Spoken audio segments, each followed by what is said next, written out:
on. Did Kurt put it on? Welcome to Plat Chat. He's hulking up. What? Okay. What? What did you say? That you were hulking up like Hulk Hogan. He's like ready to welcome to Plat Chat episode 120. Overwatch Is it edition. 120? It's 120. Yeah. Oh, that's great. That's 2 times 60 is 120. We got a very important episode, actually. A ton of news as I look to my left at the runner show. And that's what it's for. Yeah, we decided to bring the regulars in for this episode. We brought Bren and I in. Bring the regulars. I think it's good that he's back because he just adds an extra bit of demented energy every time he returns. How have you been, Bren? How have you been? I feel like. What do you mean? How have I been? I feel like I haven't seen you in a while. And we just literally spoke for about 20 minutes before this episode, off camera. Yeah, let the people know. Okay, I mean, I'm big chillin'. That's my nickname on the streets these days, Big Chillin'. And now I'm just... I can relate to that to so many levels, because every time someone asks me like what I do or like, you know, what's going on, like we were out having dinner with like Stephanie's friends and stuff like that, my girlfriend, and people are just like, oh, what are you up to, Johnny? And I'm just like, the off season. I'm just, killing Kale Thos for the 30th time, to play in TBC. Big chilling over here. Yeah. No, I moved into my new apartment and I'm just chilling. That's nice. How's that? Getting settled. It's nice. It's the best apartment I've ever been in, I think. Avast is breaking out of jail soon, I hear. Yeah. No, Avast is literally in prison. Forever. It reminds me. I need to get actual lighting at some point. Are you in an electrical closet? Like, where are you? It's a real office. It's just the problem is it hasn't been set up very much, and I don't have lighting. I feel like if I get better lighting, this will look a lot better. It reminds me of the Overwatch practice rooms in 2018. Yeah, kind of. Remember, I've showed you there's a glass door to look out into the hallway. Is there sunlight? Any natural sunlight? In the office, yes. Where I'm at, no. Yeah, that's good. That's though. not working conditions. Keep you productive. I wouldn't if you don't see surprised. If anything else is out there, you won't know. I take vitamin D supplements. It's all good. Yeah. I wouldn't even be surprised, like if you were in the Arctic. Just like a nice Arctic comfort room, and then you bust the door open, and there's just like snowfall, and it's just fucking ice cold. And that's because I am ice cold. I got ice in my veins. Normally, I don't mean to judge the Misfits office too much here, but normally a lot of office spaces they tend to go with lighter. Okay, hold on. Before we go, you can't be like, I don't mean to judge it. And then just start judging it. I'm gonna start judging it. Just judge it. Why have they gone for a very dark color for the walls if there's no natural sunlight coming in? I'm gonna be honest. I don't really know exactly what part of it is, because it's not really the design scheme for every room is like this. Some rooms are very different, and like we have colorful murals up in other places. So I don't really exactly know why this room is like this way. It is. Maybe that's why they gave it to me. Just for you. It's the epitome of depression. Other people. Well, not every wall is the same color, because wall is like a lighter gray. Okay. So, I don't really know exactly what's going on with this. I really couldn't tell you. I don't know if this is some sort of prison experiment where as my psyche is being experimented on. You should get a large painting of the outdoors for that gray wall. Maybe. Well, I don't know if I'm going to be in this office forever. I might be moving again because we're still reworking the office. Get a sledgehammer, knock a couple of holes in the wall, get some natural sunlight in, and call it a day, I think. I mean, they ain't lacking on money. You see that water he's drinking? Yeah. I mean, that ain't water cooler stuff. I mean, I guess we don't have a sparkling water sponsorship. So this is a Perrier. How about you? Yeah, I mean, that is. How about you sponsor us? Because I like drinking you. Oh, that's the nice stuff. Not too much, because you'll give me kidney stones because it's got calcium. So. Oh fuck! I never considered calcium. Like when I eat them. You probably should. Yeah. You should consider calcium. Does it have lemon in? What kind of is it flavoring, or it's is a lemon flavor, so it has like some sort of. Because I hear that if you put like slices of lemon in your water when you drink it, that helps reduce kidney stones. Well, I don't know if it has any real lemon in it, honestly. Yeah. So Okay. So Overwatch. Yeah, you want to talk about Overwatch? You want to get started with the episode? Let's just start with the episode. The first topic is the Overwatch dev shocking the community with a ludicrous patch. He had to roll this patch back as well. Well, it got rolled back and then it got rolled forward because it came back once they fixed a lot of problems with it. But yeah, I mean, this patch, I think maybe I've been out of the game a little bit too long here, but I can't even tell what the most ludicrous part of this patch is. I'm assuming it's the Reinhardt dealing 200 damage within 1.75 meters of his Earthshatter. I love that. Just insta-kill Earthshatter. I think that sounds quite fun, though, but yeah. Well, you know, this is what happens.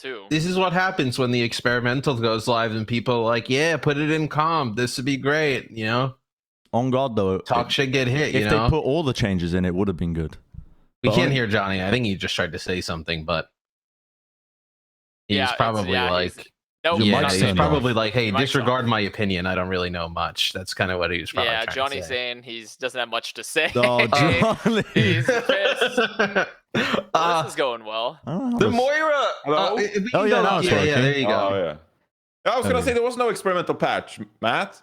Yeah, but the last time they did the experimental tournament, everybody was like, some of these changes are cool, put them in, and then it's like, let's do some wacky changes. Yeah, see, that's what I like. Boom. Well, I would not be surprised if they literally had Matt like do this patch. No.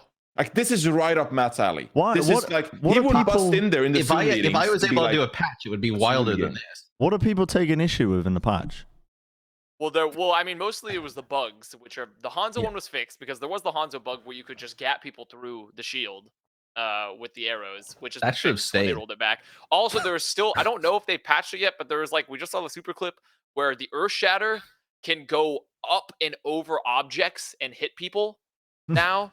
That's cool. Which is so that's something. On top of that, there's also you're able to do it through shields. So like there's essentially just images where you get like, you know, when you play fucking like Super Smash Bros. And you get the hammer and just doink someone. That's what they're doing to other Reinhardts, where you just walk up, bop, just bomb on the head, hit him with 200 damage, shatter. It shatters them, like instantly kills them at times. Like it's just like really stupid.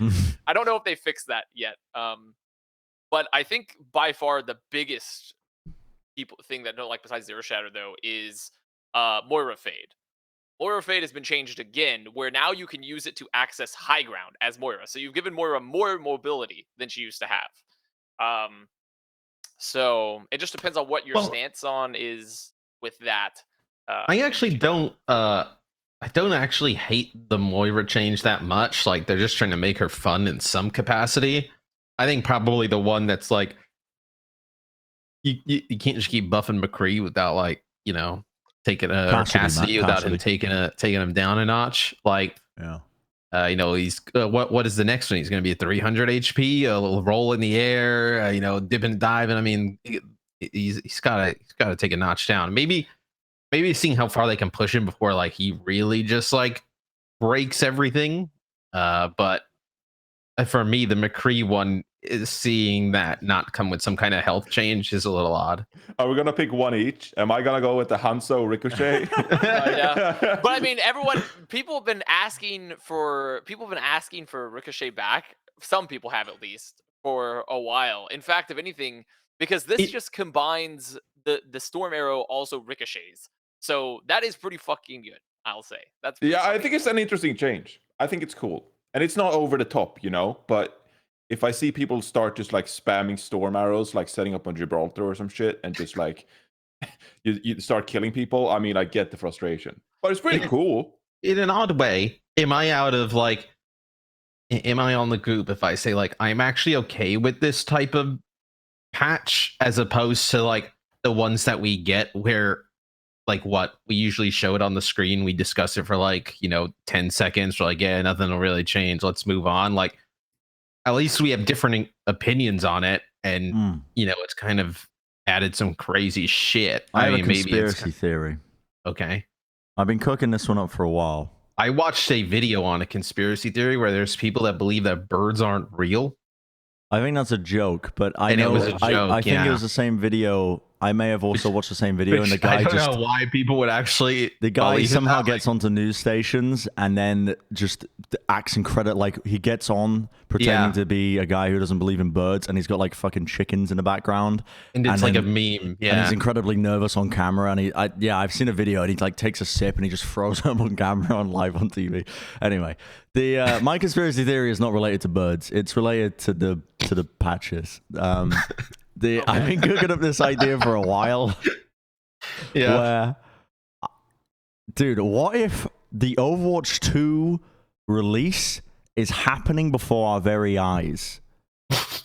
Wait, what happened? What if? Go on. What if each patch? Because in the experimental patch, But they're sneaking it not under the the most rug. recently, not the most recent one, but in one of them, didn't they give? They basically gave Reinhardt the Overwatch 2, like what we know his abilities are from Overwatch 2. 2 fire strikes and like really fast twisting and turning because of the charge, right? Wasn't that community It might driven? be community. I can't really remember. That was a community-driven patch by the streamers. I believe. I'm going to ignore that fact to continue my narrative. So what if they're slowly incorporating all the hero adjustments and changes that are going to be in Overwatch 2 until eventually, before we know it, we just have Overwatch 2? Wasn't that kind of like the news around Overwatch 2? Is that once the game's out, like you still play Overwatch 2 from Overwatch 1? It just gets it's Overwatch 1 is just going to be Overwatch 2. Wouldn't that make sense anyways? What if they just haven't told anybody and they're slowly transitioning all the hero balance through these means? Yes, don't tell the community that's been waiting for 5 years that it's like happening underneath their eyes. It's before they even realize what's going on, you know? Like, suddenly they wake up and then the launcher just says Overwatch 2, and then the final patch comes through and it's like Cassidy now has 225 health. Nothing behind it, really did a just great shotgun job. it out. Marketing, like, let's not capitalize on the big release. Let's just stealth launch Overwatch 2 after all this time. let's just not tell anybody. That's why I said it's a conspiracy theory. It's there. Because it's fucking stupid. It's not the case what they're doing. But I don't know. I got the idea in my head when I looked at the when I saw that I can totally see them like, okay, I can't see them stealthily adding Overwatch 2 to like BattleNet in the middle of the night and like pulling the rug out. But like, could they be trying different stuff and like pushing certain heroes like to see what kind of changes they could do, like, and use the live game and kind of like community? What did it say on the thing? What did it say on the lower third? Don't worry about it. You can go back in the VOD. You can go back in the VOD and have a look. I missed it. I want to know. In the VOD and have a look. I don't want to watch our own show. You have to go rewind that. You can go rewind in the VOD and you can look at it. Okay. If you're not going to read that, you at least have to watch. I just forgot my point. Okay. Maybe they're just experimenting using live and seeing the people's reactions to see what they would like and not like. Not even reactions. I think to add to add even a semblance of a possibility of what the fuck I just said was had any truth to it, they might be throwing balance changes in individual, like within Overwatch 1, and then getting balance data from that. I don't think that's the best way to do it, but I don't really understand how you are going to release Overwatch 2 with new heroes and completely reworked heroes entirely and have any sort of balanced product on the other side of things. So what if this is their way of also gathering data where they're just dropping? I don't know.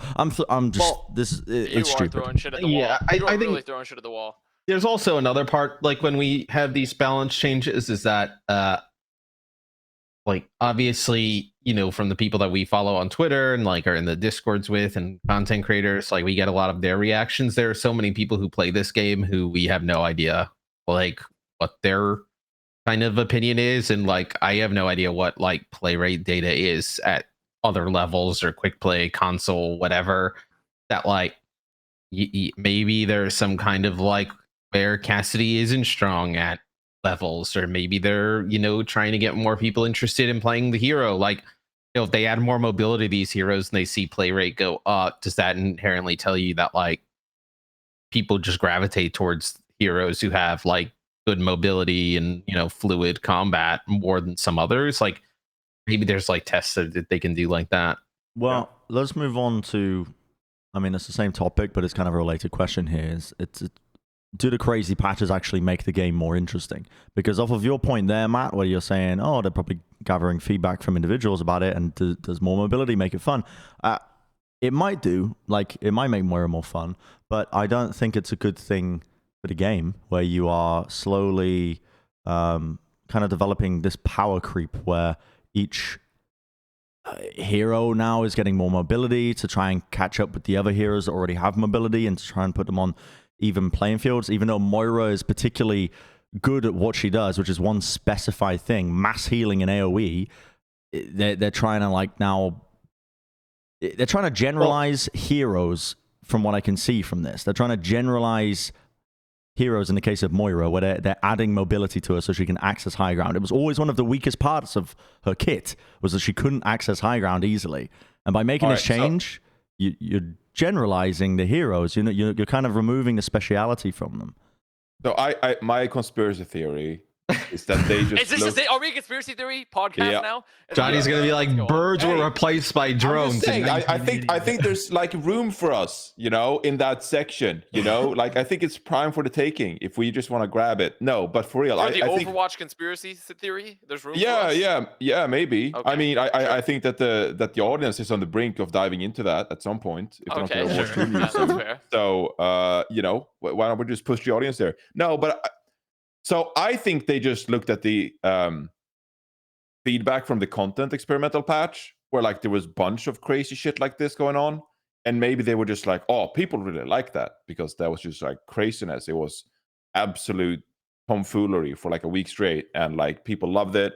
And maybe they were like, well, let's just make our own funny little patch, and maybe it's not as drastic, but there's some fun changes in there that like really changes up the game and gets people playing and like trying out some of these changes. Whereas before it was just like, oh, try hard game. We fixed Hanzo's cooldown was 1 second longer now on storm arrows because we saw in Plat that those players really struggle with Hanzo. So we buffed the cooldown duration by 1 second. But like now, this is like fun stuff.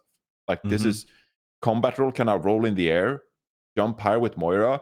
Like people want to actually like log on, play the game, and try this stuff out because it's so crazy. So this is sort of how I see them fixing a bit of this like tame energy going on in the community where people are just waiting for Overwatch 2 and don't know what to do with themselves. And instead they just like, well, let's just drastically change things up and you guys can go have fun with this. And it might not be the most competitive, hardcore thing ever, but try it out. Maybe there's something we can learn from this and have fun with this. So that's my theory. Yeah, I mean that's actually potentially the most plausible of them, but what's your conspiracy theory? Not the most fun though, not the most fun. I agree with I don't Bren. really have a conspiracy theory. My theory is just they're still trying to throw some balance here and there and figure out like I actually do think that there's probably some merit to kind of both of like, well, let's throw some stuff in the works to have people try it out, and also let's try to gather some data from some of these changes.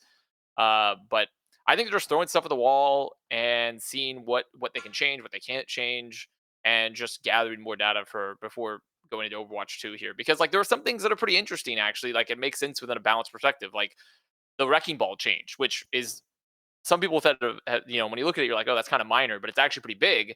Is that it heavily decreases the amount of time that you can be grappling now, which is big. But there's no indicator for it currently. So wrecking ball players have sort of been complaining because there's no indicator of when the grapple is going to be over, like the 6 seconds is going to be done. But it's actually a really big change because I think it kind of mitigates some of the absolute fucking annoying energy of ball and just dealing with just this ridiculous rotational inertia like every 10 seconds. And just overtime contesting for... Yeah, it's insane. So I think that's like legitimately a good change. I think the Earthshatter change is... it's fucking wild that you've given them a Goomba hammer, but it's something that helps address some of the... It's something that kind of addresses like the Reinhardt strength and like trying to bring Reinhardt maybe more into the meta. I have literally no fucking earthly idea why we needed to buff Hanzo though, or do anything with Cassidy, legitimately. And the fade, at least I can sort of see where it's coming from, but it's A, like people don't like Moira, and B, and I don't think that changes this at all. And B, because like who wants to deal with a Moira now that can fade up to the high ground and orb and suck your fucking supports, right? Like that, who wants to deal with that? And secondly, it already increases her already ridiculous strength of diving, where like she could fade away before, but now she could fade away to high ground and play from there and be even less diveable. So it's both like good pros and cons where like I don't know. I think these are legitimate changes. I just also think some of them are batshit crazy. So, but it could be good. It could be good for the game. I think there's no downside to just having bigger patches, even if there's more wacky shit in it. I feel like that should really be the goal, is just bigger patches. Like, we're not worried about fine-tuning. Fine-tuning over a geologic timeline is not exciting. No one wants to be a geologist looking at the fucking fossil records. That's what I mean. Well, we would get an Overwatch patch, and we wouldn't even talk about it. I'm not talking to geologists. I'm talking about no one finds it exciting to be looking at fossil records for patches. They want to. You know, they recently found a huge marine fossil in the UK, 30 miles inland away from the coast. It's this, basically it was like a air-breathing predator, kind of like a dolphin, but it was like, I think it was like 20 meters big. They found a very intact fossil in the UK. I'll find the article for you. I saw some shit that they think dinosaurs had that's feathers. crazy. Okay. That's another win for the scientific community. So you guys think dinosaurs had feathers? Are geologists scientists? Yeah. Yes, they are. That's the guy you found it. Is it? Yeah. It's paleontology, right? It's a paleontologist, that guy. Is paleontology the human one or the dinosaur one? That's the wait, what? The WCA is that archaeologists is fossils, right? Because anthropology is humans. Anthropology is humans. Paleontology is human fossils of animals. Like fossil shit. Yeah. Alchemists, I think. Well, either way, this is not. I mean, it's either way. Yep, there it is. This is so interesting. Yeah, I sent you the article as well, Kurt. But I think crazy patches do make the game more interesting. I think it's a valid balance philosophy to overload your game with crazy balance changes. There are other games that do it, and it does work. The only podcast I can go from, paleontologist to Overwatch patches. Yep, that'll be Moira next patch. She's going to be a dolphin. This thing, that is Moira. Is huge. I think it existed, I think, around 250 million to 90 million years ago, and there's the intact fossil. Look at the size of it. God. Look at the size of this thing. They found this thing 30 miles within the coast. Mate, how shit were the people looking like even bro, if you can't find this, like, come on, man. Well, it's not just sitting out in the open. What do you mean if you can't? It's not out in the open. They were doing we got technology, man. Like, just fucking look. Just fucking look. They were doing building work, and then the bloke basically was like, "Ooh, that rock looks weird," which not many people spot usually. Like most times, the building work goes on. It's got a spine, bro. That's shit. Ain't. I think he dug up the head side first, and he was like, "That doesn't look like a rock. That looks like a head." And then he realized and called in the local council, and the council was like, "Oh, we don't have any paleontologists on staff. Hold on for us 1 second." And then they got the archaeologist crew out. Anyway. I should be a What do I got to do to be a paleontologist? Go to school. Probably go to school. Like University of Phoenix online thing I can take. I do think it would be quite an interesting job. I'm not going to lie. I do think it would be quite an interesting job. But that's just me. I don't know. There's something very primal about digging up rocks. Check in next week to see what we think about paleontology, guys. We're going to be continuing this conversation next week. Yeah, I think maybe we'll start a secondary Plat Chat. Like Plat Chat, it's quite cool. Unwound or something where we just talk about random shit. What if we name it the Foreheads? I'm not just staying on this topic as well because I'm trying to stretch out the ad revenue here, but I do think it is. Matt has some meetings in 50 minutes. We need to get past 10 minutes, Bren. Oh, you have meetings? Yeah, I'm doing this before work, so I need to leave. Bro, I mean, I would love to talk to you about dinosaurs and move to the next episode. We want to get through all the topics and. Yeah, I mean, the idea is for you to move. 15 minutes? No, not 15 minutes. 50? Oh, bro, we'll get through that. Trust. I do. I'm moving on from the crazy patches. The New York Excelsior, they got a roster. They put it together. Yeah. They've released it. They've announced it. 5 players, the minimum. And honestly, actually, I'm kind of messing with it. I'm not gonna lie. I think they've put together a pretty good squad. It's still the league minimum of 5, but in general, it's got what? Myeongbong. It's got Myeongbong, Yeonamjin, Yaki, Yaki, and Flora, and their coach is Kuki. And I think that roster pounds. I think this is an absolute That's a good roster. Squad that can just farm potentially. In NA, they should slap. I mean, that's kind of the other part of it, right? Is that they're going to be playing in the NA region, which, I mean, this roster looks really good on paper, regardless of where you put it. But I think when you start to stack it up against, like, Gangnam Jin and Myeongbong could be a sick support lineup. I think it's obviously pretty interesting that we talked a little bit about it, like at the end of last season, but teams, especially with like Overwatch 2, looking more to go back to like shooter roots, looking at double flex support type lineups, and we saw it be pretty successful last season. So to see those two players together could be pretty interesting. Yeah, it's a safe bet. I think overall, also it's just another mother duckling like theory coming true again, because Kuki moves for Mayhem, brings both Yaki and Gangnam Jin with him. It's just like a repeated pattern over and over and over again. Where's my boy Gargoyle at? Well, I don't think he's going to be going. Where's the Goyle? So. I mean, he could slot into this roster, but I don't know. I don't think he does currently. What are your thoughts, Jonathan? I love it. I think it's a really interesting roster. This sort of feels like what Toronto Defiant we always wanted them to do. Like, this is the kind of roster we wanted them to pick up, and they've been struggling. So instead, like NYXL, they just swooped in and picked up 2 sick support players, 2 great DPS players, one of the best main tanks in Korean contenders. I mean, I think it's beyond just good DPS players, though, because legitimately, Yaki is at times like a top 3 DPS player in the entire league. So, like, Yaki fucking owns. Like, he's really, really good. All right. Like, all right. That's high praise. A bit spicy. That's a bit spicy, Connor. Yeah, that's kind of spicy. A top 3 DPS player. I think there are plenty of categories where Yaki you could definitely talk about it. He's hyper flexible. He's good on all the heroes he plays. Like, I really don't see, you could 100% make that argument that he's a top 3 DPS player. Yeah, he beats Seicoe. You can make the argument, but you just like threw it out like it's fucking white bread. Like that was kind of spicy. I feel like we've talked about this before, how we thought Yaki's really, really good. I mean, I think Who would you put above Yaki, Johnny? Kevster, Pelican, fuck, now I'm blanking. Probably Sparkle. You'd probably have. I don't think I necessarily have Sparkle above Yaki though. Right? No, but this is a whole separate. This is a whole separate conversation. But top 3. This is what the podcast's about. There's an argument. This is what the podcast's about. I think this is the most emotion we've shown in eons. No, we showed emotion about the paleontologist. Yeah, that was pretty good. We love we love paleontology. Yeah. I'm just saying that I'm just thinking that he 100% makes the argument. I'd have to sit there and think about it for a while to be like, okay, is he my current top 3 DPS? But I 100% would be putting him in the conversation for top 3 when I sit down and make the list. He would be in that conversation just because he's so flexible.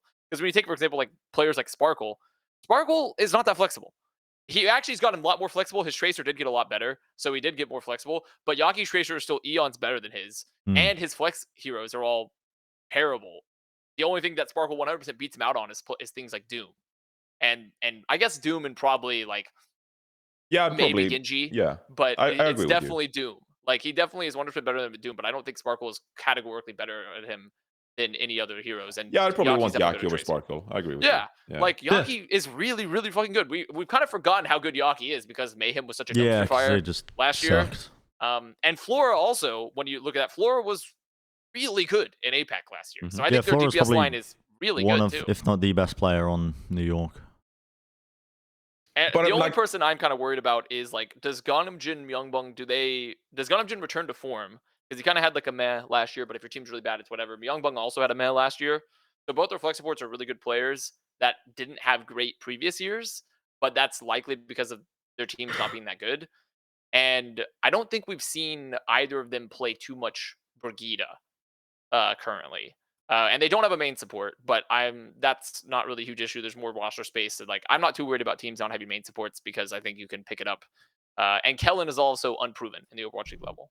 So it's like he has good performances and contenders, but who knows? What really main supports do we even see anymore? Is that like it basically just saying a Lucio player at this point? It'd be Lucio. Brigitte is generally like falling under that because you would assume your flex support player could play. It's kind of Mercy, shifted, but though. also you're kind of assuming they can play Brigitte. Like at this point, we have a lot of flex great is main just support players. Everything. Yeah, but the last year we haven't really seen them that much, or at least in my head it feels like we haven't seen them that much. No, right? we saw a ton of them. What are you guys talking about? No, we definitely saw like Lucio and Brigitte being played a ton, but I think what I mean by that is, if you're running 2 supports, you need flexibility. You know what I mean? You need the option of playing double flex support alongside. It's the same thing we went through with DPS, where DPS were like like a projectile and a hit scan, and then all of a sudden like players started to be able to play both, and then you needed people who could play both. Where I think you're kind of starting to see that happen with supports now, where you can't just be a Costa, a Lucio Mercy, I mean Lucio. I mean, technically, roughly, Costa used to be a flex support player. He technically true. He wasn't really a main support player. Took the easy way out. He took the easy way out. Why? I guess I agree with you guys that like double flex support is like very important, and I think some figures like really paved the way for that. Like even dating back to like Alarm in 2020, like when he was playing Brig for Philadelphia, because like he was just so good at playing like Brigitte, so it was kind of natural. And then of course you saw Skewed play Brigitte, but I still feel like it's sort of like uncharted waters a little bit. I don't think we've explored like the idea of double flex support fully yet, because I think there are some pretty bad scenarios where like maybe neither Gangnam Jin or Myeonbong like really excel at fitting into Lucio, and like you can properly feed on Lucio if you're not good. But like we've seen some bad Brigittes last year. So I mean, maybe I hope they talked about this like before they signed them, and they got some time to play together, because one of those guys also like have to accept the reality that they're probably going to be the bottom bunk bed. Like they're going to be the main support player out of these two, and be like, well, I guess I'm the one. I'm the flex support, the really good flex support, who's now assigned to like get good at Mercy and Lucio in case we need that. And I think if things don't go well, maybe like ego comes to play, like maybe the supposed main support player is like, well, this isn't working out and my career is going down the drains because we decided to go through with this. So like there are some bad things that could happen. I actually hope they sign a main support player to this roster, because I think there's a lot of dangers with just sticking with these two. Yeah, I mean, I'm not too worried. I mean, I don't know. There's not that many main support players that are good enough that where like there's really only like what main support players are on the market that you would even get right now to replace them. And the issue is like there's like Moth. No, I'm kidding. But you're not going to bring Moth. Like there's just not very many like Korean main support players currently left to bring. Oh, there is Jexa. Jexa is like that's a pretty interesting one that could work. But the problem is that I think overall you'd rather take the risk of your flex support players covering the majority of the bases and just not playing Lucio, right? Like, because your flex support players should be able to play Mercy. They should. Yeah. Mercy and Brigitte at this point is solidly in the flex support player category, in my opinion. I think main supports have been slowly getting phased out more and more over time. Anyways, it's really just Lucio is their only specialized role now at this point, because it's just flex support players should mechanically be able to play all those roles, and they can, and they have been doing it. If you're a main support player that has been playing those other roles, you're kind of an anomaly. If you're like a Lige Gon, if you're a Jexa, like you're kind of like an anomaly in terms of how good you are at other, or Evotol, you're kind of an anomaly in terms of how good you are at those roles without being a flex support players. So I do think that this is the right call, in my opinion. It's just also Gangnam Jin and Myeongbong, both their best heroes are Ana. That's the other thing too. Let me run you through a little thought experiment here, because I think, are we all in agreement that like Overwatch 1 with the Overwatch League, it's best to have a large roster where you can play a multitude of roles, different compositions. One team figures out the meta and you want to try and replicate it and play it and get good at it. What if with Overwatch 2, the patch comes in, there's all of these changes, no one knows what's good, and it's going to take a bit longer to settle down and find what might be a quote-unquote meta comp.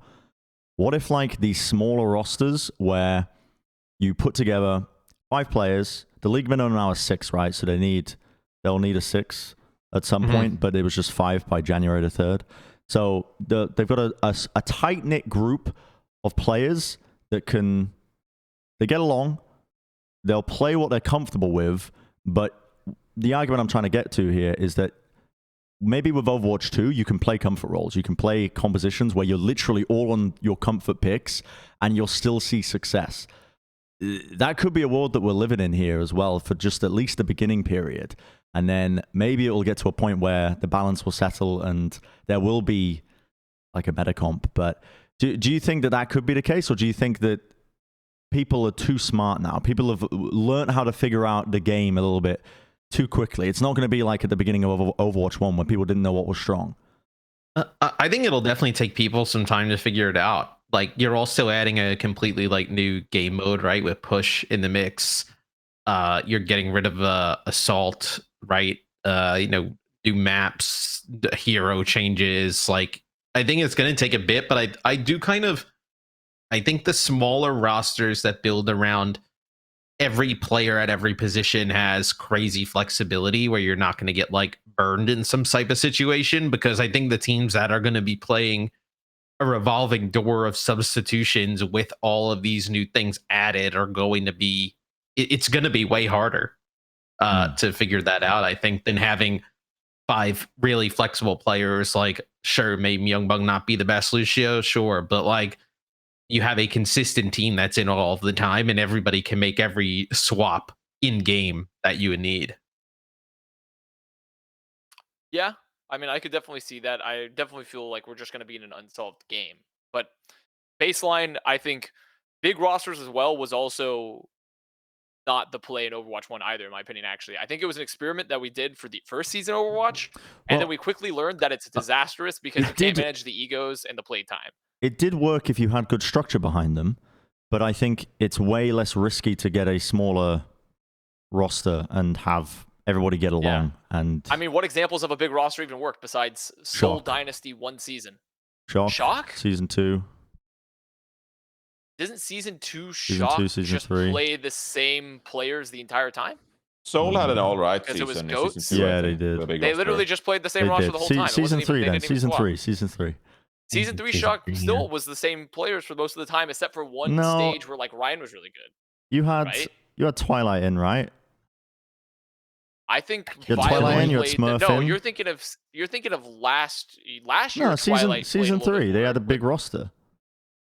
Yeah, but I don't think Twilight played that often comparatively to Violet that season. Pretty sure Violet played a lot more. Pretty sure Violet Moth was the majority of that backline. And then how many? This is a random question. How many other? How many other esports have regular subs like Overwatch? Oh my god, we're off the goop. None, really. None. Almost none. It's actually. Yeah. I've been thinking about this quite a bit, and it's a product of the franchising system that Overwatch is in, and Overwatch trying to replicate traditional sports in the US. And how the traditional sports, they have subs and benches and players, and just the groundwork that was laid early on with the Overwatch League, where they made teams, they made the franchises have big rosters and also coaching staff and structure that was like built into the groundwork of the league. That we're now in a situation where Overwatch is a very unique esports, where you don't see any other esports like it. Yeah, I mean, I could see teams moving away from subs, like how I was just talking about, where like maybe you have some deeper roster, but like those players. Yeah, I mean, those players are more emergency. Like I know Avast, like with Florida, he can tell you like if you told somebody in Call of Duty we're gonna sub people in between maps, they look at you like you're fucking high. Like no way we're gonna. Pretty different games, aren't they, Matt? Yeah, but I mean, it's same thing with League of Legends. Like you don't see them like sub people in and out depending on the meta. Like people can just play so many different things that and maybe it's a product of that, like Overwatch was so like fresh to that kind of structured esport where people didn't have the time to actually kind of play and get good at everything, that it was just kind of just tossed together. But now I think you're starting to see people be able to pick up everything, where I think it's also I hate the idea of like subs. I think it's also like a little bit ingrained in just like the esport itself. Like I even remember like very early days, like the very first like Lunatic High lineup, like where they would swap out like Miro and Dean like between main tanks and shit, and they like that was kind of primitive. Like no one else really had like subs like that back then. I think it's a very comfortable option for players, managers, owners, everyone involved, because it feels like a band-aid situation where, like, if your team is bad or they're struggling with something, or like your off-tank player can't play a hero that is required in this current meta, instantly, like, being able to sign someone and like sub them in and just like fix that immediately, fix that problem of yours, becomes like an incredibly attractive band-aid solution to improving your team. And so I feel like it's going to be hard to move away from that, because I think if you're so invested in your own team success, you're always going to think like, well, what if we just solve this big problem of ours by just signing this player and like subbing him in, and then we're good, and then we can move on to the next problem, rather than just like utilize, use practice and become better individually and like work things out as a team. Like, I think we've introduced this option to our esport now, and moving away from subs entirely, I think is going to take like a lot of time, and maybe even like some league regulation, because it's so ingrained into like the Overwatch culture at this time. I don't think we'll move away from it entirely. I think it's just the lessons to be learned from the early Overwatch League is that if you're going to have a lot of subs, you need to make sure you've got the structure and a good identity and how you want to use them. Because if you don't, you end up with like, it was the early Seoul Dynasty, right? When they were just literally too many cooks in the kitchen and too many players, and they didn't know what they were doing. Early Seoul Dynasty, early London Spitfire, even Shock with some of their subs in the previous years, I think. Most notably, like you have like literally last year with Shock, Defiant, it goes on and on and on and on. The feeling that I've started to have recently, and it may be like a little bit of an odd take, is that like kind of like what Johnny just said, where I think the sub thing is a band-aid for like the teams and the GMs, but I think like sometimes the sub role actually like hurts the player more than anything. Like, I mean, you look at somebody like Moth from last year, right? Like Lucio like wasn't really played a ton, he didn't get in, and like you've just kind of forgot about him, right? Like he's not even signed currently. I mean, you have these players who are like pretty talented, end up on a bench the whole year, and like, sure, maybe what's the other option? Like playing contenders, but like, this is an interesting topic, and I could talk about it for ages, but I don't know if you guys want to move on. Just to move on. But I am down to talk about this on another episode, because I do find it interesting, and there's another point I wanted to go off the back of it, and I know I'm going to forget it immediately after this episode. So let's move on. Let's talk about more of the roster signings. The Philadelphia Fusion. They've announced that they've signed Fury and AimGod. The Fusion have just been in radio silence for ages now, and these are the two. They have their league minimum, right? Because Sean Miller posted a tweet saying every team has got their league minimum of 5 players by January the 3rd, which means Philly have signed players. But as far as I'm aware, this is the only 2 that they've announced. No, they have Cest and MN3 as well. So they have 5 players. They have they picked up some others. So now they have 5 players actually announced. Right. Okay. But the most, the big name value coming from Fury and AimGod. Yeah. Right. Wow. Pretty good signings overall. Pretty good signings, Pretty good signings. I mean, Fury's good. Like everyone knows Fury's good. I do find it funny that he's back to the Fusion. Yeah. But he definitely is a very good player. I think he had some lows last year at times, but still points where you definitely can see that he still has it. So hopefully this will be like a return to like peak Fury for this year. And AimGod, I'm nonplussed, but there's just not at this point, this late in the offseason, there's just no one to get. There's just no one to get. Like it had to be AimGod or anyone else. And I think AimGod has always been a player that has pretty solid mechanics. It just felt like he's never been able to get it together in terms of like non-mechanical things, specifically just like decision making and things like that, which you want to have your flex sport player. So I do think that they probably just didn't have a lot of great options, but he has the mechanics to be a very, very good player. Luckily, I think we're moving into a more mechanically demanding area of the game with Overwatch 2. Yeah, I think Fury's the type of tank that can excel in that as well. I think Fury just kind of like being able to play, obviously, the tank role on his own and being able to play. I mean, we've seen him play so many things throughout the years that I think he'll be able to pick up things like a Winston, for example. Yeah. One of the biggest criticisms, like I suppose that people have sometimes of Overwatch as a game is that it's so team-based that you lose the individual impact, and those moments are so rare. Like we were talking about some of our favorite moments in an episode recently, right? Of some of the big defining moments where people were clutching and making these huge plays, and we can define them so easily, like the shoe clutch, because they're so rare. But yeah, it seems like with Overwatch 2, at least the early glimpses of balance that we've had, they're moving in a more a focused direction where you feel the impact you have as an individual more, less so, hopefully moving away from your teammates saying I've got gold medals and blaming whoever's got bronze damage or whatever. I don't know, but yeah. When are we getting rid of the medals, by the way? Get rid of this shit. I'm hoping that's gone for Overwatch. We'll just have a scoreboard as well, Just get a scoreboard's kind of cool. Just get rid of the fucking medals. I hate the medals. I actually think, I mean, this is, why in the episode where I have something to do we have the most, like, rant off, like, I think medals is potentially even worse than a scoreboard because then you just start questioning other people. You don't know what other people got. You're blaming this guy. It adds He's like, I paranoia. have gold. Then you turn around. Who's that guy? Like you just. Yeah. Let's just have 2016 Overwatch conversations because we're getting to, I'm assuming, close to the Overwatch 2 release at some point. So we're just going to be back to the release of a game. I'm like, this is just get rid of the fucking medals. Get rid of them. Can we get rid of the assault? mint is stop putting pretties. We don't need medals anymore. We don't need it. Seriously though, like an actual scoreboard would be. People are already toxic to each other. Humans suck at their core. The medal system has not fixed the psychology of humans, as a species. We have not been fixed by the medal system. Just give us a scoreboard. You see the deaths, you see the eliminations, you see damage done, you see healing done. We call it a day off the back of that, I think. Just give us the numbers, Just give us the numbers. Well, I guess now we should talk Fusion again. Like, do we think Fusion's going to be good this year comparatively to the disastrous APAC year? Because last year I don't even think they were bad. No, they didn't had have their roster. They had a bad time of things, I suppose, like last year. Although they weren't exactly bad.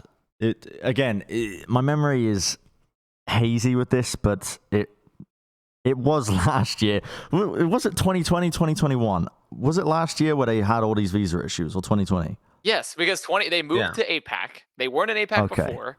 They moved to APAC, and they had all these terrible visa issues where they didn't have the rosters. They had to sign Toby and Rascal and all these last-minute players to come play. Yes. And they had like a really good stage one. So completely excusable. I couldn't remember if it bled into 2020. This is my ADHD brain just literally going off and not being able to recollect on the memories. Yeah, because I thought they were pretty. I thought their roster should have been good. They had moments of like okayness and even greatness with their temporary roster. It's just the visa stuff. Well, it seems like a lot of these rosters are moving in a direction where they are signing a core group of players, and they're not going ham with the signings. They're not signing a ton of different players. They're just literally going to be picking up a close-knit group of core gamers, and maybe you can see in Philly's case here, they've got 3 DPS players. They're going to have to pick up another support player. So you've got the flexibility in the DPS department, which again implies that they're kind of expecting the game to move in a direction where the DPS is going to be the focus. You're going to have to swap around the DPS heroes potentially if you're going to have flexibility, and they're going to hope that the tanks and support players can pick up whatever needs to be played. I think Fury AimGod is a great kind of like 2 players to kind of not build around, because I don't really know if you're going to be building around them too much, but yeah, I think because of the amount of uncertainty in Overwatch 2 with the release, this kind of decision-making when it comes to building a roster is fine in my eyes. Yeah, I think it's a really interesting roster, but also because they're staying in Asia, right? While New York is moving over to the NA, Philly, they're staying in Asia, and that is a really stacked division. Like you have Shanghai, Chengdu, Seoul, and now you got Philly trying to compete for all these, like, if we continue on with the same format, like competing for these like stages again, and with very limited spots available to you, that's going to be a very interesting region to follow. And even like Hangzhou Spark, if they get their Valiant have a team this year. They have a team this year. Yes, Matt. More than last year. It doesn't really say much. It's way better. Definitely better than Valiant's last team year. is Yeah, potentially going to be pretty good. Anyway. They could be pretty deep. We do. I keep getting us on tangents when Matt needs to leave. Maybe it's subconscious of me. I'm just trying to get Matt out of the podcast and we're just going to have the final hour of just full discussion while Matt's not here. I don't know. But I'd be open to that. We're not missing anything. No, it'd just be Bren and Avast going back and forth. Just Matt's face when all this is going on. Let's talk about the regional differences that Johnny brought up here. Not even the regional differences, but the teams have opted for specific reasons. New York Excelsior moving back to North America, Philly staying in Korea, which means we have, what, 6 teams in... No, APAC? 7 in APAC, 13 in NA, if the split stays. Yeah. If the split stays. Because technically there's been no confirmation that the split is staying currently. And I get the logistical reasons if it does, obviously, but I am disappointed if there's still a split next year. But didn't we have 7? Didn't we have 7 last 12, year? Last year we had 12 and 8. We had 12 and 8. Yeah. You're probably thinking about LA Valiant. They're very forgettable. France, you probably forgot about the Valiant. Dude, my brain is actually fried. They shouldn't be in Asia. You would think I'd be hitting the alien bomb before these episodes. Yeah, anyway. I think for these teams, when they're making these decisions, it's probably logistics, right? Based on the management and where their company's operating from. Philly are owned by Comcast, which own T1, which have a lot of staff in Korea, South Korea. So they're probably pretty comfortable staying in Korea, whereas NYXL, I don't think is the case. I think a lot of their staff are probably operating in NA, which means that's probably where this decision-making is coming from overall, right? Yeah, and I think when you kind of say good decisions, like I think Philly makes sense to stay in Korea, where, like you mentioned, T1, they have the facility and whatnot. With New York, obviously, it's all based in New York. To have them come back is huge. I also think they're going to benefit from playing in NA. This team went 7-9 last year. You kind of look at this roster and look at the rest of the rosters in the West. You expect them to, they finished 6th in the East last year. You definitely expect them to be up there, probably even higher in North America. I mean, this roster is also better than it was last year, right? Too. Yeah. So a lot better. So I do think that, it's significantly better, in fact. So I do think that this is a good move overall. And like you said, Bren, it's just staff stuff. Also, New York is a huge market. It's a huge, huge market. It's not that Philly isn't. It's just I think New York is arguably the largest market in North America, aside from the LA area or even the Dallas area. So there's a lot of logistical reasons when there's hope for potentially some returning LAN events next year. That if you're going to run events, being back in New York is hugely beneficial to the operating company having your team there for content reasons, for having them actually play in the market. There's so many different reasons why it was really. I don't think the plan for New York was ever to be in Seoul long term. It just made sense for previous years when COVID was that tight. But if we're trying to maybe get events back, then I think this makes way more sense. Obviously, just to have them actually be in an A. Yeah, I mean, I think we forget sometimes that the 2 divisions really just happened because of COVID. No, wait, is that right? Did we have the divisions going into 2020 before COVID? No, it didn't. So the divisions are because of COVID essentially, and we had to play online. Am I correct in that? We did have we had the divisions. No, I thought we had divisions pre-COVID in 2020. There was the home stands though that were going to equalize that, where everyone was going to be traveling anywhere anyways, so it didn't really matter that much. Yeah, right? so I think there was all over. Yeah, I think there was a point. Yeah. I mean, that season I don't even remember the original plan because it changed so many times. But from what I remember, there were points in the season where teams from Asia would come here and do 2 or 3 home stands, and then teams from the West would go. I did my power rankings based on how much they had to travel. Yeah. Because also Charge were supposed to boot camp in the Envy offices when they were doing their stint in an A. They were going to boot camp in the Envy offices, and that just didn't happen. So there was I think a division or something I remember, but it didn't matter because we were doing the international homestand system, and then it just developed because of COVID. So yeah, and if we had that would have been great. That would have been a pretty fun league to follow, but as it stands, it's this division thing has really bored me out. At this point, I just can't wait for COVID to, we get over this. At the same time, Omicron cases are spiking, so we're not doing too hot. Maybe. But there is one benefit, though, right? But sorry. There's a benefit though, right? If this is the split of 13-7 of this team's moving again, not with COVID, but specifically with these teams moving, there's no benefit to COVID. Fuck you, COVID. I was gonna say, I was like, how are you gonna spin COVID. this? Like, no, I'm not spinning COVID. Fuck that. I'm simply saying for the 13-7 split though, it opens up the possibility because I believe several people have done the math, and I kind of like double checked it vaguely. I was like, oh yeah, that makes sense. Like you could do 24 matches per team now. Evenly, which also eliminates the strength of schedule complaints that a lot of teams have where you weren't playing everyone the same amount throughout the year. So if everyone does 24 matches, that evens out the strength of schedule and also potentially gives us just a lot more matches to watch. So I think that would be a good thing though. I think that'd be a cool thing because I think last year 12 matches was way too little. Or I think that was way too little. It got to the point with the seasons at this point now where I was only looking forward to the tournaments. Just matches with impact. Because even though each match mattered even more so because there was less matches overall, which meant every single regular season was more important, I still just want... The tournaments is where the magic happens. That's when we got the best Overwatch at the end of the day.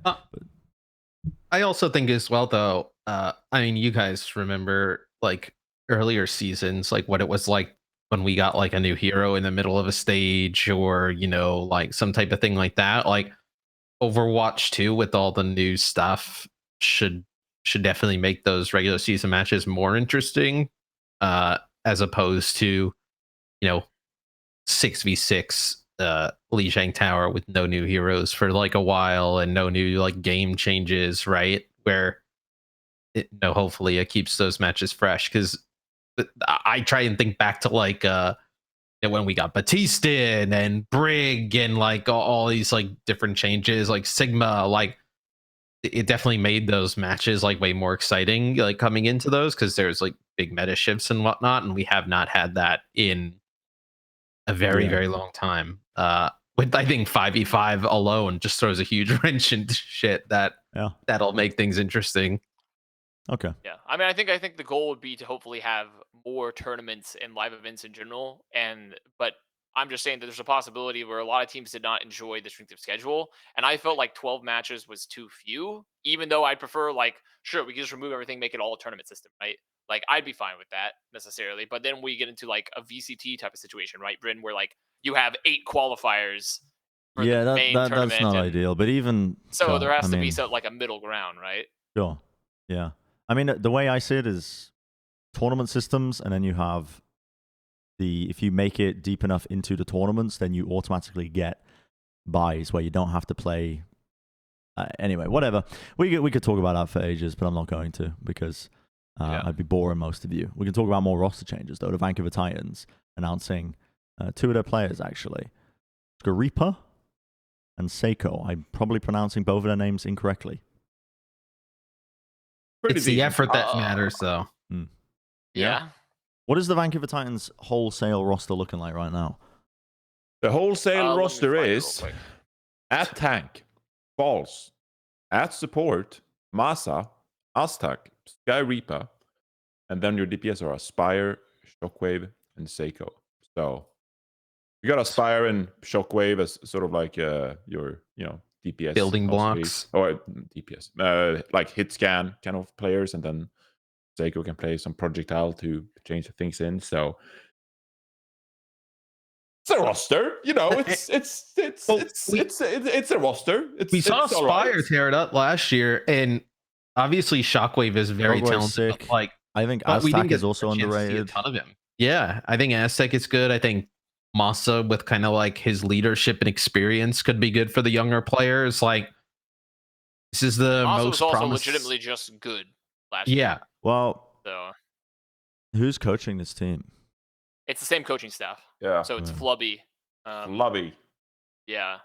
I think they hinted towards the tank getting signed as well. They hinted towards one more. Well, people are speculating that it's a tank, but they are. Yeah. I mean, it would be interesting, though, because they don't currently have a main tank. False is mostly been an off-tank player, so he's not really played a lot of main tank historically.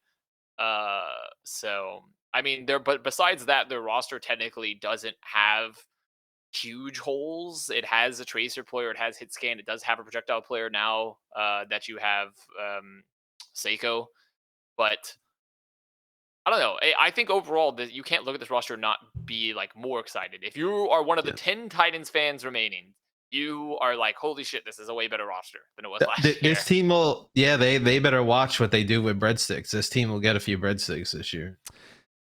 Will you they say though? that? I think so. I don't think they'll be as tragic. No, not as bad. No, they should not be as tragic, but it shouldn't even be possible to be as tragic as they were last year ever. But I don't know if they're going to be like very good. I ain't saying that. But they'll probably be a lot better. I think think there's like some good spots on this roster. I do legitimately think Aspire's great. I think Moss is great. I think Aztec has a lot of potential, and the rest of them, like, it's kind of unproven. Like False he could be good, but he doesn't play main tank necessarily. So we're gonna have to see what goes on with that. Shockwave hasn't essentially played the game in a year because of the whole fusion situation. And then they have 2 other contenders players. Yeah, so. I'm worried that with this roster and looking at the size of it, and I'm concerned with the track record as well of like the coaching staff, that we won't get the best out of the roster. There's talent. There's undeniable talent on this roster, but I'm worried that we might just see the talent wasted over next year. It might not be the case, but yeah, I don't know. There's something about it that just concerns me. No, I think what really like throws you off is the fact that like none of these players are like have like played with each other before. Yes. I think no one has ever played with. I could be wrong there. No, There's, like, Aspire. I believe Aspire and False have played together because it gives me the same vibes as when in the past we've had rosters kind of thrown together with lots of different nationalities and backgrounds, and American Tornado. Unless if there was a good track record, if this was being led by I don't know, Moon, or like, well, maybe Moon's actually probably one of the worst examples to use because when he was managing mixed roster, he shat the bed. But I don't know. I'm just trying to think of I don't know. Let's say Krusty, Jungbuck, and 9K together. There you go, the old shot coaching roster where they've got a good track record and they can make these big rosters work. I'd have a lot more faith because I'd have faith that they could get the most talent out of the roster. But as it stands, I think you might be falling into the trap where you have so many players and, with no clear identity or path forwards for them if stuff does go wrong, which is one of the worst things because then you just end up either misusing the players you've got or they end up squandering the talent. I hope it doesn't work out. It's definitely undeniably this Vancouver Titans roster is. I hope it doesn't work out. Way better. Did I say I hope it doesn't work out? Yeah. I hope it doesn't work out. I hope this Titans roster doesn't work out. I hope they fail spectacularly. Maybe that's my subconscious speaking. I don't know. Something else. Yeah. Oh, man. Just the Vancouver Titans just sucking all enjoyment out of the previous years, and now I want them to fail no matter what. I don't know. No, I hope the roster does well, but I don't know. There's some doubt at the back of my mind. Just it's going to be hard. Already know. They need our help, Bren. They need our energy, Bren. To figure this out. I'm ready. If they call me up and say, "Listen, you want to coach?" I could be swayed. The brooch. Pay me the bag, and I'll come in now. Listen, lads. The brooch. Lads. Get the brooch out there. We win this one. We're going to Pizza Hut Canada edition, and trust me, I'm treating you all. I tell you what though. If a team hired you as a coach, they could make like some fucking Ted Lasso type shit out of you, and you could it could be fucking great. Believe. Ted Lasso type shit. Yeah. I think coaching is probably one of the most difficult jobs in esports and also one of the most undervalued and underappreciated. I do not envy any of the coaches, to be honest, because it's also one of the most misunderstood too, because it's like you could just show up and circumstances could be outside your control, and then it's like, well, you're done. Or you can show up. Sometimes that's the fault of the teams. Half the people that are coaching to misunderstand what they're doing. They don't even know what they're doing. Sometimes the teams just need to be clear in terms of underdeveloped role. What the roles are in an org and what's going on, but they don't. So, yeah. Anyway, how much time you got, Matt? 12 minutes. 12 minutes? Well, do we want to leave the next segment for another day, or do you want to run through it now? I mean, let's look at two of them.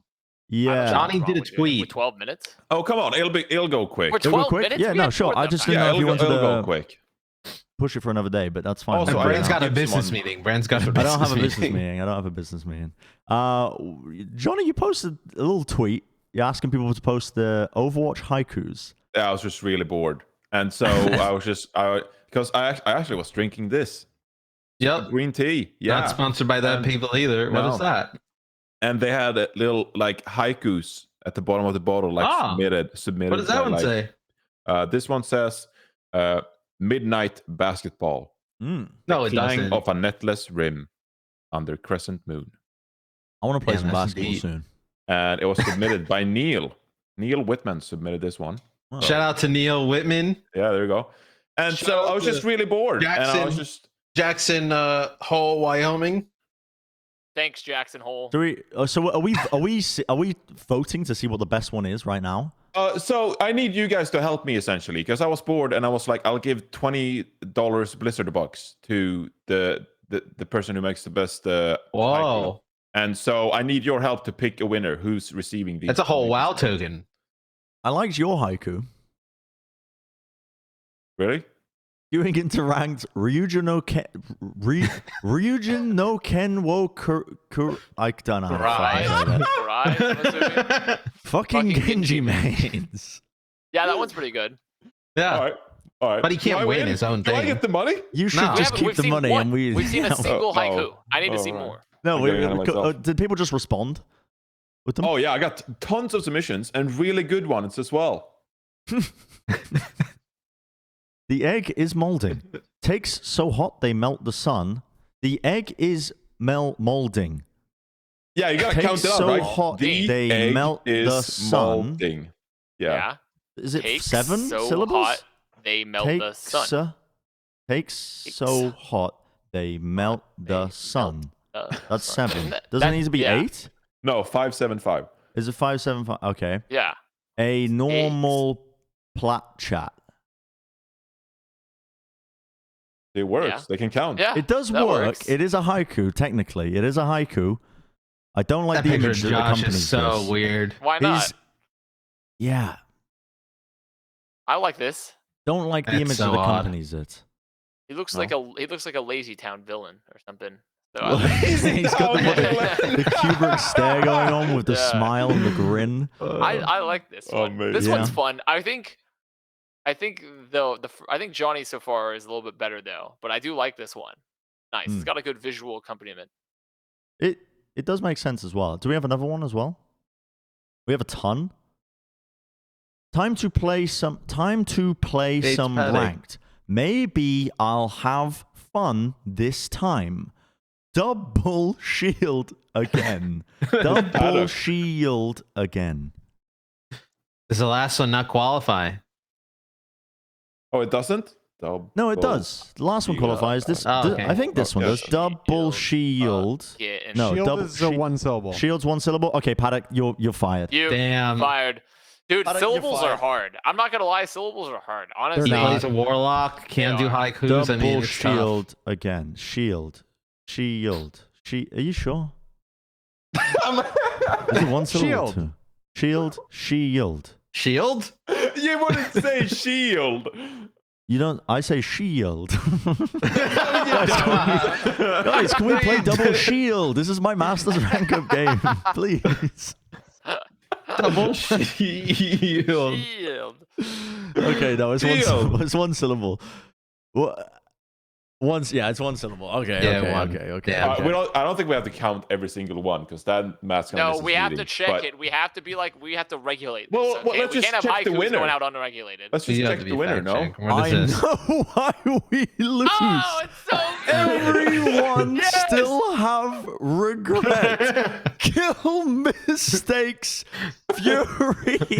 I like this That one. is a good I like one. this one. This one's really good. This one's really This good. one's so good. Oh, That I is a love good it. one. Wait, what was the Twitter user? Who's the Twitter user? Mudkip. Mudkip? Oh my god, I'm saving that image. I gotta save that This image. is Well too done. good. Well done. That's a That good one. one's so good. I like Okay, the that one. criticism though, it's not original. They No, just it is like took original. it. Doesn't matter. But it's creative because I wouldn't have thought to use a meme. Yeah, I like this Pre-existing one a lot. meme, you know? I wouldn't have thought to go back and go through that. Especially because it's an esoteric meme. Like it's only one that I really enjoyed and have brought up. Esoteric. He's brought it up. Esoteric meme. It's a big word. It's a good one. There it is. Just keep running through them. Last game of the night. Anubis for the 4th time. Lose 50 SR.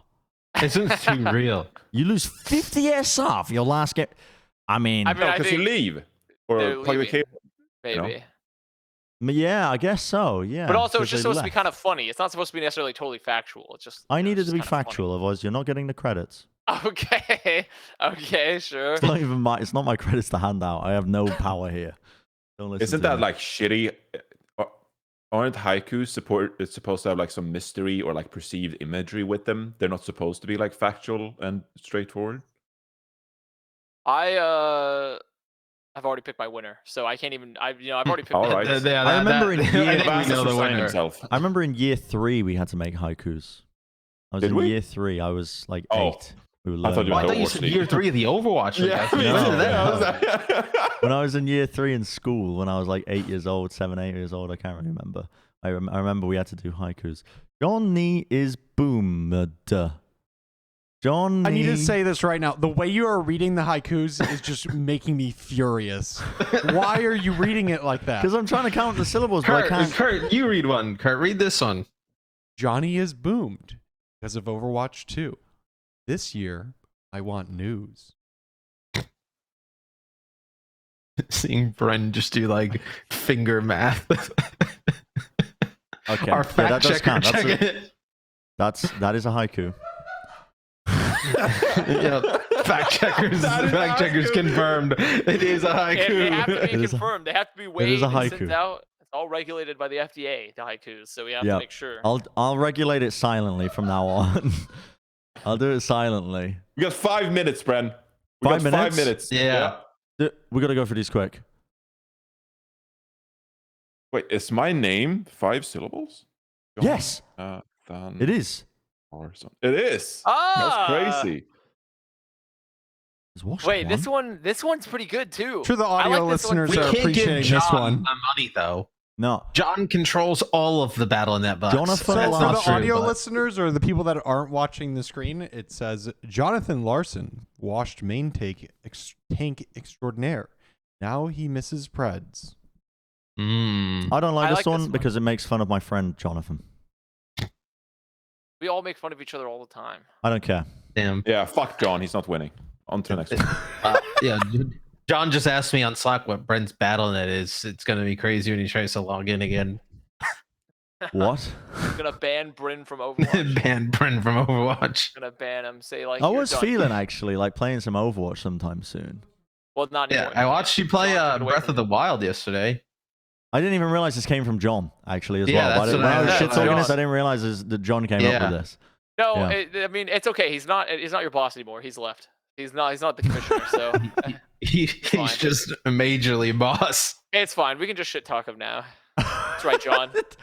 I don't want to shit talk John. I like John. No, we're not going to shit talk John. Give me another haiku. Nice. Keep throwing them at me. I don't have much. I don't have long. We gotta speed through this. Loss has a cost far beyond bruised pride. Ask Custer. Sir Stroming, it hurts. This was an iconic moment in Overwatch League history.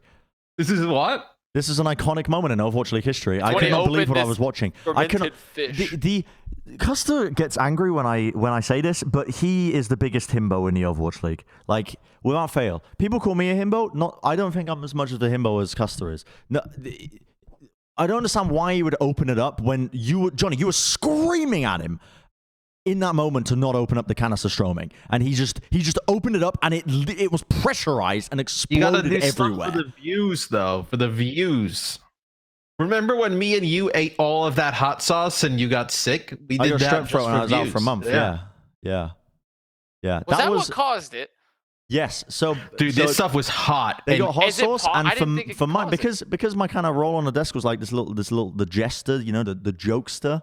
You can poke fun of me. I fuck up. I mispronounce words. They got some hot sauce. They got 6 million Scoville hot sauce extract. You're supposed to mix it in with other hot sauce. It's like a stopper. They just poured it on a chicken nugget and didn't tell me. I ate it, and my throat and my left arm went numb. They'd only invite me on the desk when they needed to eat hot stuff. Yeah. I didn't think that hot, spicy stuff could give you strep, though. Well, it inflamed my tonsils, and your tonsils are the first line of defense against those things. Oh. And so I couldn't speak. I had to go home. I was like sick, and immediately, straight afterwards, I think I continued the rest of the day. But another thing as well, you're supposed to eat dairy to help with it. Yes. You just bring back memories now. They didn't get me dairy. They got me dairy-free, like oat milk. So it made it worse. It just spread it all down my throat. And then I got strep throat, and I was out for a month. But that's besides the point. Huh. How did this egghead get a girl to fall for him? Congrats, though, King. Congrats to though, King. Though, King. Does the heart count as a syllable? Does the heart emoji count as a syllable? Oh, Oh, wow. I actually think Josh looks kind of good with elf ears. Yeah, very stunning. I think it fits for him. Do we want to decide a winner? Is it me that's in charge of this? How many do we have left? I think I know which one do them real quick. Yeah, I have to go. Hyper fast. Okay, well, fuck off. We don't care. Doing well. All right, well, Matt, I'm sorry. Nah. This one doesn't stand a chance against the Washington one. Here comes playoff patch. No, I appreciate the effort that was put into that, though. I do like the idea. I tried to fact check that real quick. It's also not historically true, though. It's not really historically New hero released. So much new content. Oh, wait. This is Valorant. That's really funny. That's a good one. That one's pretty funny. Winston was hairy. Then he used Plat Chat, Manscaped TM. Now he feels fearless. That's a good one, too. You know what is true? When he's wearing that like suit, he's got like a soft underbelly like a turtle. Just a gel there. I load up the game. Fuck. Enemies have Roadhog. Cry myself to sleep. Good picture to go with it. Good picture. Genji, calm. On a machine of war. Genji moment. How many more? I have like 2 more. Urgent CC needed. What? Oh. Team is dense, so it's on me. Get the fuck off break. I like that one, dude. That's a good one too, because it's like a short video. Yeah, I like the video, production quality of it as well. There's more production with it. They put some effort into the editing of this one. Actually, I like that one quite a bit. Let's see, what do we got? One more? Overtime ticking. You're powered up. Get in there. Here comes Boostio. I really like this one. That one's fun.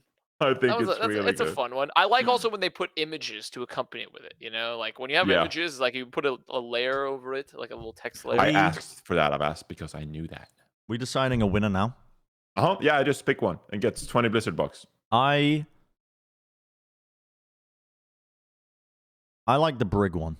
I'm okay with the Brig or the Justice one. Do we have to have a unanimous vote? No. Is it only one person? Well, it's a democracy, you know. If you want to be wrong, you can be wrong. I'd rather be wrong. I'm inting and throwing it down. I love the Justice one. I thought the Justice one was great. Had a good image to accompany it. I loved it. Johnny, you can pick either Justice or Brig. Johnny. I like both. Oh, really? Yeah.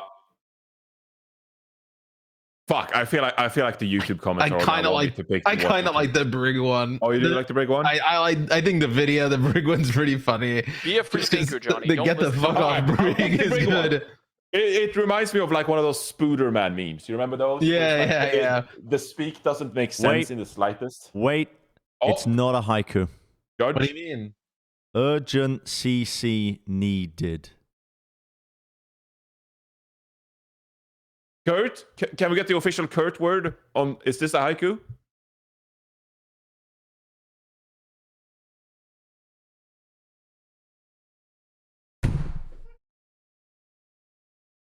It's not. Pretty sure urgent CC needed is 6. Yeah, syllables? it's 6. Oh. It's not a haiku. And with that, it goes to the Washington Justice meme. Unbelievable. Oh no! Unbelievable. The What Are a we turn really of gonna events. disqualify this person? What a because turn of of, events. whatever it was. No one would have expected this. No one could have seen this coming. No Johnny, one would can have you just give expected 20 this. Johnny, just give 20 Battle.net to both. Does it come out of your wallet? Yeah, fine. It'll come out of my wallet. I'll give you $20. Give it to both. Give it to this person so and good the with other image person. Too. Okay. Oh, I Wait, can so hear I we it. feel got- bad disqualifying that other person because it was pretty funny, and we agreed that they won and then ripped it away from them. So I'll give $20 to that person, and you can give $20 to this person. Okay, well, 2 winners. So what we've learned here is, the lesson learned is, don't follow the rules in life because you'll be rewarded if you don't. Yeah. Yeah, That's what we've that's a learned. good point. Commit tax Always push evasion. the boundaries. Yep, tax evasion. I mean, actually, don't commit tax evasion. Don't because commit tax evasion. That was a joke. do other crimes but tax evasion, because that's what got Al Capone caught. Was Final- tax evasion. Final segment. Final Well, segment. hopefully Al Capone isn't watching. Final he's dead. segment. Not the most important segment of the day, though, but it is So the he's final not one. watching. It's Bren's Player of the Week. Now, there was a lot of news. There was a lot of stuff going on. Some big news in, our friends' personal lives and everything else going on with the Bren's Player of the Week.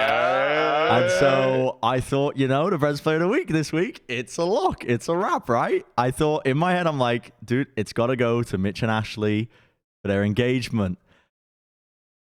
And then a very close friend of mine, someone who's always been there for me as well, two very close friends, I will say as well, I've known them for quite some time, also ended up getting engaged.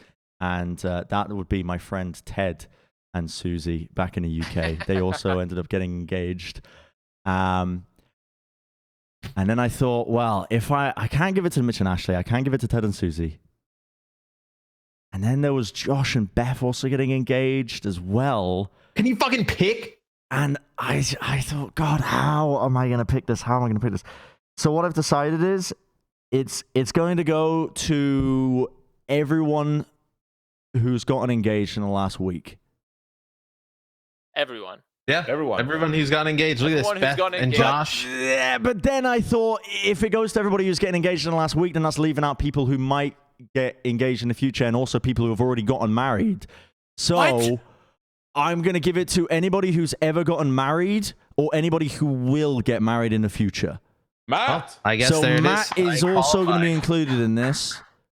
Well done. And if you're planning on getting married in the future, you're also my player of the week. And also, if you are Love is also the player of the week. This Say has again? to encompass Love is the billions player of the people. week. yeah, love and the future and hope and prosperity. This That's is the the player of the largest week. award yet. There's trophies going out to billions of people. Yes, we're going down lineages. They're filling Back up to the warehouses beginning- with the future trophies. To the Those beginning that are of gonna time. Literally to the beginning of human social constructs. When That tribes fossil were thing we showed married. earlier, though, didn't win. Say again? That fossil thing we showed earlier, that thing doesn't qualify. Well, I didn't want to give it to the scientific community is getting a bit too big for their boots. They just had a successful telescope launch. The vaccines are working. They're getting a little bit too big for their boots. So It's true. be- I decided we're going to throw a little Gotta knock curveball them here. down a peg. Exactly. So I went for everybody who is going to get married and also is married and will be married in the future. That is my player of the week. And that is the conclusion of this episode of Plat Chat Overwatch, episode 120. Thank you very much for watching. I'm sorry for this fever dream. I'm planning on, I'm imagining at the end of this, I'm just going to wake up and I'm going to be in my bed. And this been the episode would top. never have happened. I thought it was quite a good episode, I Yeah. thought, Yeah, overall. It was fun. It was fun. It was really funny. So, yeah, make sure you follow our Twitter. Make sure you subscribe to the YouTube channel. Make sure you leave a notification. Make sure you leave a comment as well if you think that we Leave a were haiku. just, in terms of our ruling of the haiku situation, the great haiku scandal of 2022. And also, make sure you like the video. For me, actually. Just for me. I just want to Follow see it. Kurt on Twitter. Yeah, maybe and follow follow Kurt Kurt on on Twitter. What's your Twitter, Kurt? At Curtis Don't worry Russell. about it.